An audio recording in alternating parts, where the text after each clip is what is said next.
Hadis yang ke-31. Al-hadithul hadi wa thalathun. An Abil Abbas Sahl bin Sa'd As-Sa'idi radhiyallahu anhu qala جاء رجل إلى النبي صلى الله عليه وسلم فقال يا رسول الله دلني على عمل إذا عملته أحبني الله وأحبني الناس فقال ازهد في الدنيا يحبك الله وازهد فيما عند الناس يحبك الناس حديث حسن رواه ابن ماجه وغيره بأسانيد حسنة. Hadis ke-31. Hakikat zuhud.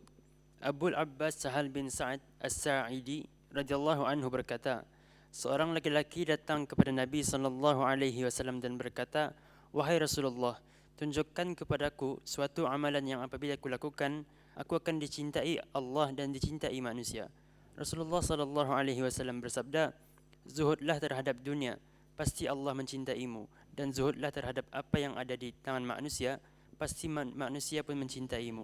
Hadis riwayat Ibnu Majah dan yang lain. Hadis ini hasan. Tamam. Ini satu lagi hadis yang berdasarkan kepada soalan sahabat. Sahabat artinya dullani ala amalin idza amiltuhu ahabbani Allah wa ahabbani an-nas. Tunjukkan aku satu perkara yang kalau aku buat Allah Taala suka dan manusia suka. Dan kalau tadi lihat kan sepanjang ataupun daripada banyak-banyak hadis, banyak hadis-hadis yang timbul ataupun banyak kaedah-kaedah yang disebutkan dalam hadis itu timbul berpunca daripada soalan yang lurus macam ni. Dan macam soalan tadi, soalan Sayyidina Mu'adz, ya, dullani ala amalin yubaiduni anin nar, ataupun dullani ala amalin yudkhiluni al-jannata wa yubaiduni anin nar. Kalau soalan Sayyidina Mu'adz tadi, tunjukkan aku suatu amalan yang dengannya aku masuk syurga dan jauh daripada neraka. Ini soalan yang berbentuk yang sama, yakni soalan-soalan yang bertanyakan mengenai urusan orang itu dengan akhirat ataupun urusan Allah Taala dengan urusan orang itu dengan Allah Subhanahu Wa Taala ataupun yang lain mengikut kepada kehendak syarak. Macam ni kan? Artinya soalan ini timbul daripada apa? Soalan ini timbul daripada ia punya bimbangnya tu. Apa yang dibimbanginya sahabat ini? Ya Rasulullahnya, boleh tunjukkan keindahan aku satu amalan yang kalau aku buat Allah Taala suka dan manusia suka. Atau yang dibimbanginya artinya. Atau yang ia bimbang mengenainya. Macam mana aku mau meraih redha Allah Taala ataupun cinta Allah Taala dan dalam masa yang sama cinta manusia juga. Maka Nabi SAW pun memberitahu dan mengkhabarkannya, izhad fid dunya yuhibbakallah wazhad fi ma indan nas yuhibbakan nas. Di sini menunjukkan tadi ataupun memberitahu tadi kepada satu konsep namanya zuhud. Dan kata ni aku rasa siapa yang ada familiarity dengan teks-teks agama mungkin pernah mendengar mengenai zuhud ni ataupun cerita-cerita tokoh-tokoh agama ataupun sahabat mungkin mendengar mengenai zuhud ni. Tapi sebenarnya apa hakikat zuhud? Hakikat zuhud yang disebutkan oleh para ulama ialah keadaan hati seseorang atau di mana ia menjauhi dunia dan memandang rendah kepadanya ataupun memandang hina kepadanya. So di sini daripada definisi ataupun daripada hakikat yang kita disebutkan tadi itu, ia ada mengandungi beberapa perkara. Yang pertama, bahawa zuhud itu berkaitan dengan urusan hati. Artinya apa yang berlaku dalam hati orang itu. Adakah orang itu hatinya menjauh daripada dunia dan membencinya dan memandang hina kepada dunia ataupun indah. Dan yang kedua, ia urusan hati berkaitan mindset orang itu kepada dunia itu sendiri. Jadi ada kaitan antara zuhud dengan luaran ataupun zahir? Sebenarnya ada. Artinya, adakah semestinya orang yang kaya dan cukup atau hidupnya indah zuhud, indah semestinya? Dan adakah semestinya orang yang compang-camping dan miskin serta fakir itu orang zuhud pun indah semestinya? Sebab hakikat zuhud itu ialah apa yang terletak dalam hati manusia itu. Atau hakikat zuhud. So boleh jadi kena orang itu kaya tapi zuhud, boleh. Selagi mana hatinya itu menjauh dan membenci dunia dan lari daripadanya dan memandang hina kepadanya. Dan boleh kena orang yang fakir miskin itu indah zuhud, boleh. Selagi mana hatinya masih condong dan cenderung kepada dunia. Selagi mana hatinya masih memandang tinggi akan dunia dan terseliur kan memperoleh kesenangan dunia ataupun berfoya-foya kepada dunia. Jadi lagi sekali zuhud itu seperti mana yang didefinisikan dan difahami oleh para ulama ialah keadaan hati seseorang itu. Itu yang maksudnya zuhud itu. So di sini ada perintah daripada Nabi, nya izhad fid dunya yuhibbakallah. Zuhudlah kamu akan dunia, artinya pandang hina dan benci dan larilah kamu daripada dunia, kamu akan dicintai Allah Ta'ala. wazhad fi ma indan nas, dan zuhudlah kamu, artinya lari, benci dan pandang hinalah kepada apa yang ada tangan manusia yang dorang miliki. Yuhibbakan nas, kamu akan dicintai oleh manusia. Okey, yang pertama dulu. Kenapa ataupun dari segi mana zuhud terhadap dunia tu menarik cinta Allah Taala? Dari segi Allah Taala memerintahkan kita ni untuk taat dan memperhambakan diri kita ni kepadanya. Sedangkan ketaatan dan memperhambakan diri kepada Allah Taala tu indah dapat berkumpul dengan kecintaan dan ketaatan kepada dunia. Artinya selagi mana kita ni memandang tinggi kepada dunia, akan ada kesannya arah kita ni punya perhambaan dan keagungan Allah Taala di sisi hati kita ni. Artinya siapa yang memandang keagungan Allah Taala dan ketinggian Allah Taala, maka akan makin rendah ia punya pandangan kepada dunia tu, yakni kepada selain Allah Taala.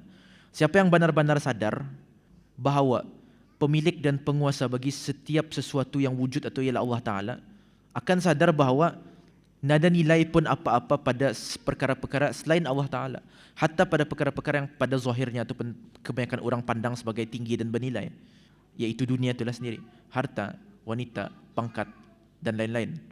So bila mana kita ni zuhud, artinya kita ni banci, kita ni lari dan kita ni kita ni pandang hina dunia ni, itu lebih menambah ketinggian dan keagungan Allah Taala dalam hati kita ni, dan malah menambah unsur perhambaan kita ni kepada Allah Subhanahu Wa Taala.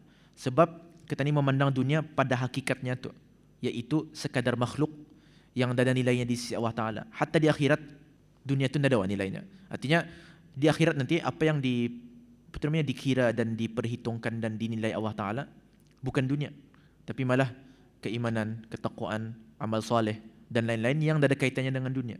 Artinya ada keindah di akhirat ditimbang dengan menggunakan harta, wanita, anak-anak dan lain-lain, indah. Malah semua perkara dunia tu sebenarnya menjadikan kita ni lambat kena hisap terpulangan. Artinya oleh sebab di akhirat nanti semua benda kena hisap, maka segala apa yang kita miliki daripada harta-harta dunia itu malah akan melambatkan kita ni daripada masuk syurga. Sebab satu persatu kena hisap. So siapa yang memandang kepada hakikat itu, confirm ia akan timbul rasa zuhud kepada dunia itu. Dan siapa yang zuhud kepada dunia akan dicintai oleh Allah Ta'ala sebab lebih tercapai dan lebih sempurna perhambaan dan ketinggian dan keagungan Allah Ta'ala dalam dirinya itu. Itu maksudnya kenapa Nabi SAW izhad fid dunya yuhibbakallah. Dari segi mana? Itu dari segi yang tadi itu. Dari segi ia ada kena gelar inversely proportional. Inversely proportional maksudnya makin naik cinta kepada dunia itu ataupun cenderung kita ni kepada dunia, makin turun perhambaan dan rasa keagungan Allah Ta'ala dalam diri kita ni. Makin rendah kecintaan dan keterikatan kita ni dengan dunia dan nyorang keinginan kita ni kepada dunia, makin tinggi perhambaan dan makin tinggi keagungan dan ketinggian Allah Ta'ala dalam diri kita ni. Maka sebab itu. Kemudian wazhad fi ma indan nas yuhibbakan nas, dan zuhudlah kepada apa yang ada pada tangan manusia, kamu akan dicintai manusia. Kenapa? Okay, bayangkan saja bahawa dunia ni macam bangkai lah, dan bangkai ni diurung oleh anjing, wild dogs ataupun hiena contohnya. Bayangkan semua itulah ia punya perumpamaannya. Artinya dunia ni ia macam satu bangkai yang besar yang dirabuti oleh sekumpulan anjing, dan sekumpulan anjing itu ialah manusia-manusia lain yang terseliurkan dunia. Jadi demi siapa kita ni nyorang sama bis durang berabut jua, confirm durang akan banci. Confirm durang akan banci. Artinya durang akan menang tadi sebagai rival ataupun musuh dalam durang punya quest untuk mengambil dunia itu. So cuba kita ni indai ngau, cuba kita ni indai ikut berabut. Tani bah biar tak kita kamu ambil contohnya. Confirm durang indah akan menang tani as rival ataupun menang tani as musuh. Malah durang baik ni ya ni. Ya indah ikut berabut sama kita aku. Subconsciously memang ada tu cuma tu. Subconsciously memang ada. Artinya kalau kita ni ikut berabut sama bis durang untuk berabut dunia ni, secara conscious ataupun subconsciously memang akan ada sentimen yang orang ni rival ataupun orang ni berabut apa yang aku mau. So itu akan macam orang pelan-pelan akan menimbulkan sedikit kebencian kalaupun dia banyak. Tapi mun cuba kita ni indah mau, kita ni jauhkan benda tu daripada kita ni. Macamnya kita ni agatah atu kamu punya. Dia ku berguna dunia ni. Artinya zuhud kan tak? Artinya hatinya tu indah lagi memandang kepada dunia sehingga ia akan merabuti ataupun orang berlumba-lumba berkejaran dengan orang lain manusia lain untuk dunia, dan manusia lain akan rasa orang ni bukan aku punya challenge, orang ni bukan aku punya rival, orang ni bukan aku punya musuh, dan akan terlepas daripada kebencian, malah akan dicintai oleh manusia lain. So dari segi sana, artinya zuhud ni mengumpulkan dua perkara, kecintaan Allah Ta'ala rah tani dan kecintaan manusia rah kita ni. Kaedah umumnya macam itulah. Kaedah umumnya macam itulah. Mungkin ada orang akan cakap, zuhudku kepada dunianya, dia juga kada banci juga masih. Memang boleh jadi. Tapi ini kaedah umumnya lah. Kaedah umumnya, mun tani kan mau apa yang orang lain mau, tani rabuti diorang, tani kada banci. Mun tani biarkan, agak tak kamu ambil, aku nak berguna yang itu, aku berguna yang lain. Ia akan suka ke tani. Itu kaedah umumnya cuma tu. Soal kita itu bukan challenge ataupun rival kepadanya. Ia dah menang tani as rival, dia menang tani as musuh, dia menang tani as challenge. So untuk apa yang banci tani kan? So dari segi sana kaedah ni ataupun maksud kefahaman daripada kaedah ni sebenarnya dengan zuhud atau ia menarik cinta Allah Taala dan cinta makhluk. Dan ani zuhud ini kan jua sebenarnya telah tani sebutkan dalam beberapa hadis sebelum ini. Antaranya min husni islamil mar'i tarkuhu ma la ya'ni. Daripada kebagusan Islamnya seorang itu, ia meninggalkan apa yang dia perlu. Apa tu benda tu? Zuhud itu. Artinya, ia bila mana ia tahu bahawa dunia itu la ya'nihi, inda berkepentingan apapun arahnya dari segi akhirat, maka ditinggalkannya. Itu zuhud tu. Itu zuhud tu. Ataupun lagi satu, man kana yu'minu billahi wal yaumil akhir falyaqul khairan aw liyasmut. Barang siapa yang beriman kepada Allah Ta'ala dan hari akhirat, maka berkatalah dengan perkataan yang baik ataupun diam. Diam atau artinya meninggalkan perkataan-perkataan yang anda sepatutnya. Yakni perkataan-perkataan yang indah mengantarkan tani kepada keridhaan Allah Ta'ala pun salah satu manifestasi daripada zuhud itu sendiri. Meninggalkan perkara yang indah sepatutnya rabuti ataupun indah sepatutnya tani buat. Yakni nada kaitannya dengan Allah Ta'ala, malah ia hanya keduniaan semata-mata. Dan benda tu benda tani yang buang.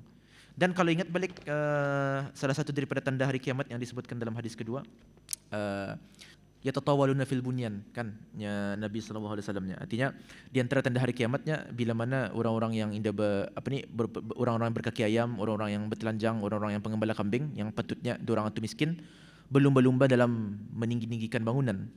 Dan yang kata ni hadis itu menunjukkan kepada konotasi yang negatif terhadap berlumba-lumba meninggikan bangunan itu. Dari segi mana? Ini dari segi ni.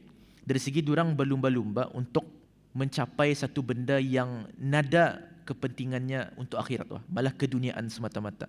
So ia berkaitan juga dengan hadis yang tadi dan yang tadi juga, yang sebelum inilah maksudnya.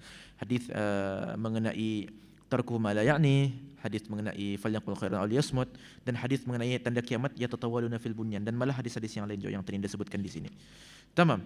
Maka hadis ini kalau mana orang tu zuhud, ia meninggalkan, confirm ia akan tinggalkan maksiat, confirm, sebab maksiat itu bukan benda yang penting dan malah benda yang melanggar perintah Allah Ta'ala, dan malah ia akan ditinggalkan juga benda-benda lain selain daripada maksiat yang pada hakikatnya hukumnya boleh, tapi adakah ia berfaedah kepada ia punya akhirat? Indah. Sebab benda-benda yang indah berfaedah kepada akhirat atau yang tertinggal as keduniaan semata-mata tu, artinya nada langsung nilainya untuk akhirat tu. So benda macam tu orang yang zuhud ditinggalkannya. Dan bila mana tinggalkan benda tu, apatah lagi maksiat, confirm tinggalkannya lah. So balik semula kepada hadis-hadis yang banyak sebelum inilah, wa bainahuma umurun mustabihat faman waqa'a fi syubhat waqa'a fil haram, dan lain-lain lah.